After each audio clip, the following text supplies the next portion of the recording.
What's up everybody, I'm HoopsandHipHop, and yesterday, of course, as you all probably know, we got a brand new trailer for Pokemon Sword and Shield that was absolutely insane. It was probably the best trailer we've got so far, and if you want to hear my initial thoughts, impressions, and reactions to it, you can do so with the iCard at the top of the screen that will take you to that video. However, with that being said, every time we do get a new trailer for Pokemon Sword and Shield, there's obviously things that are easily noticed and are the highlight of the trailers, but then there are those things that kind of just sit in the background, so to speak, that you can very easily miss if you're not paying close attention or just not looking in the right direction, and that's what today's video is going to be all about. All of the little smaller things that can very easily be missed but are still very interesting because they actually provide a lot of really interesting information, and there's a lot of things that we can potentially predict and speculate about based on these little things that you may or may not have noticed at all.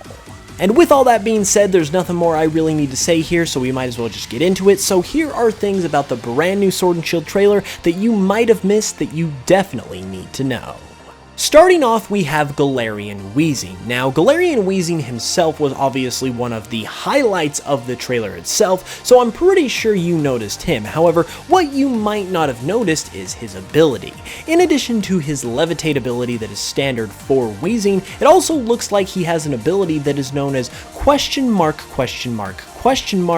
is obviously very mysterious to say the least. It doesn't even say anything about what this ability is going to be on the website, which is usually the place that specifies these kind of things. It doesn't even bring up the fact that it's there at all, so the fact that they put it there in the trailer as some kind of mystery ability but aren't talking about it could very well likely mean this is going to be a big deal once it's finally revealed, and could very well be a groundbreaking ability, hence why it's being kept a mystery. Next up though, also from the trailer, is something within the background of one of the shots, specifically one of the shots that's highlighting the brand new Pokemon Morpeko. Now, as adorable as Morpeko is, there's actually something that's pretty interesting as well in addition to itself when it is being shown off in the trailer, and that is what looks like the entrance to the mining area that we've seen in various shots throughout various trailers within the wild area. Now, this might seem like a very small detail, but the reason why I thought it was interesting and wanted to bring it up is because it just adds one more area that is accessible within the wild area. We've seen a bunch of different routes, cities, towns, etc. that look like they are accessible in the wild area, so to add one more, especially something like the mining area that isn't necessarily a town, just kind of says to you how open the wild area truly is, and basically that you're going to be able to access the entire region for the most part within it, which really speaks to the size and scope of the area itself, which really speaks to the potential enjoyability of this area, and also speaks to how wide open, explorable, and massive this area could truly be. Now we're going to be moving from the trailer to the website, which has a bunch of information that was not specified in the trailer, starting with Galarian Zigzagoon. According to the website, Galarian Zigzagoon is actually the original Zigzagoon instead of the Hoenn one that we were first introduced to in Pokemon Ruby and Sapphire. The website states that there is some speculation that the zigzag movements of the Zigzagoon in other regions stem from the restless nature of Galarian Zigzagoon, which is considered to be the oldest branch of the species. This just adds to the overall lore of the Pokemon world in general, and is frankly fascinating because obviously Galarian Zigzagoon is a brand new form, but is apparently the original look of Zigzagoon as opposed to the one we all know and love from the 3rd generation. So it really just goes to show you how much is going on in the Pokemon world and how much lore and development is truly put in it. Its evolution Linoon also has a very funny thing specified about it that I just had to mention here, because on the website it states that Galarian Linoon can reach speeds of over 60 miles per hour and can deliver devastating tackles and headbutts. These attacks have enough destructive force to even knock a car away. Now, the reason why this is so funny is because if you have been following my channel for a little while, particularly when I was doing the facts about every single Pokemon series, you would know know that there is an absurd amount of times where Pokemon are described as being powerful enough to destroy a car. Like, it is used so often, it is ridiculous, and to see it used yet another time in the newest Pokemon game is just absolutely hilarious, because at this point it's a running joke of the series that I honestly am very glad to see returning. And to round off this trio of Pokemon, we have Linoon's brand new evolution, Obstagoon. Now, in addition to literally being the Kiss Pokemon, on the website it specifies that Obstagoon actually has a brand new signature move that is known as Obstruct. Now, it does not specify what this move is going to do, other than the fact that it taunts the opponent in some way. It's already cool enough to see Linoon getting an evolution, but to see that evolution also get a signature move is just icing on the cake.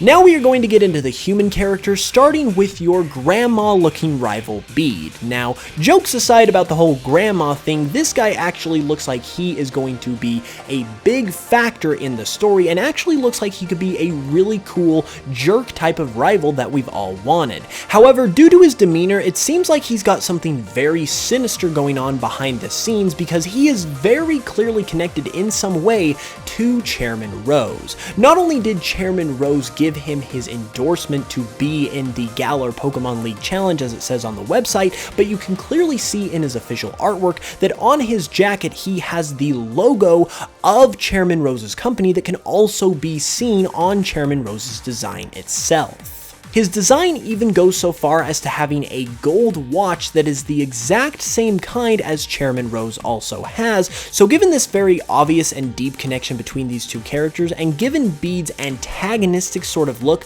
right from the get-go, I definitely can see something very sinister going on behind the scenes, and I could even see Chairman Rose bribing Bede to take you down as the player character and prevent you from becoming champion for one reason or another, because it also says that Bede is striving to become the champion for reasons of his own.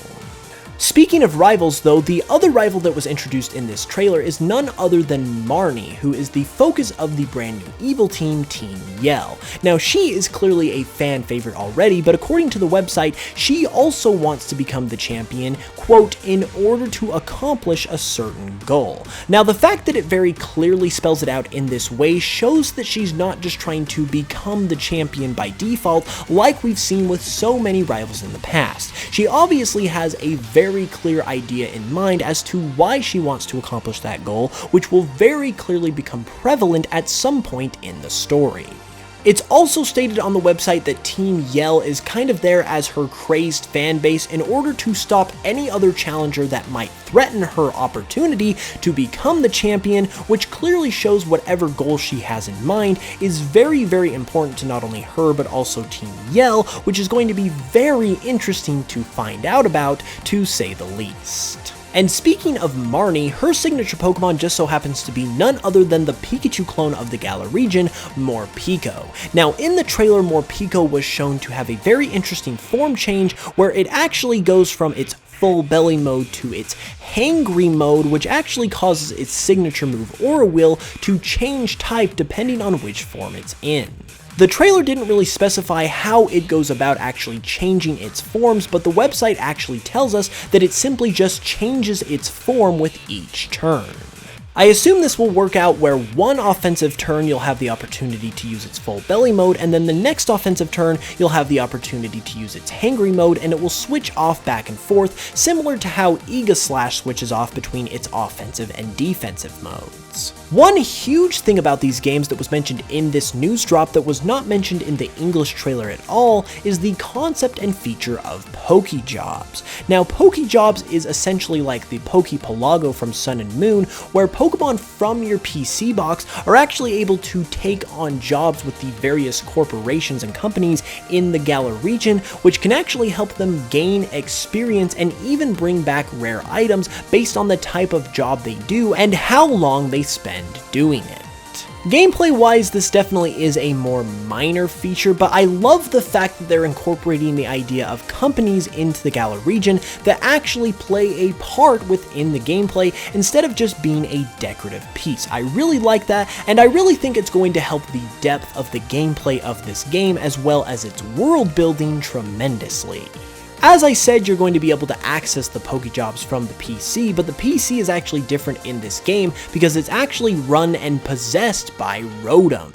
Yes, just like your phone and your bike and basically everything else that's electronic in this game, Rotom is going to be running the PC in these games, which actually allows you to take on the Pokejobs as well as access your Pokemon in the PC box as normal, and even try your luck at the Lotto ID system that we've seen in various games as a minor feature. And finally, we are going to be moving to the Japanese version of this trailer for a couple more details that was not specified in the English trailer. Starting off, there is one scene involving the player character and Marnie, where Marnie is standing in front of what appears to be a knight statue while she is talking to you. Now, this statue definitely looks very prominent and important, not only just because it's huge and gigantic, but also because this game is obviously called Pokemon Sword and Shield, and this knight is wielding a sword and shield. We can even see a descriptive plaque that stands in front of it that obviously is going to tell us more about it once we get the chance to read it. So I would not be surprised at all if this knight, whoever it's representing, is depicting some kind of important character from Galar's past. And finally, there were actually a couple of Pokemon represented within the Japanese trailer that I believe are confirmed for the first time to be included within Pokemon Sword and Shield. Now, correct me if I'm wrong, but I'm pretty sure none of these Pokemon have been seen before, meaning that with this appearance, they are officially confirmed to be within the Galar Pokedex, and those Pokemon would be Krogunk, Marini, Diglett, and Liepard, and of course their evolutionary families. Even though we know we're not getting the entire national dex in these games, it does look like the Galar region's dex is going to be very substantial and provide for a very large variety of Pokemon, so overall in that respect, I definitely like what I'm seeing.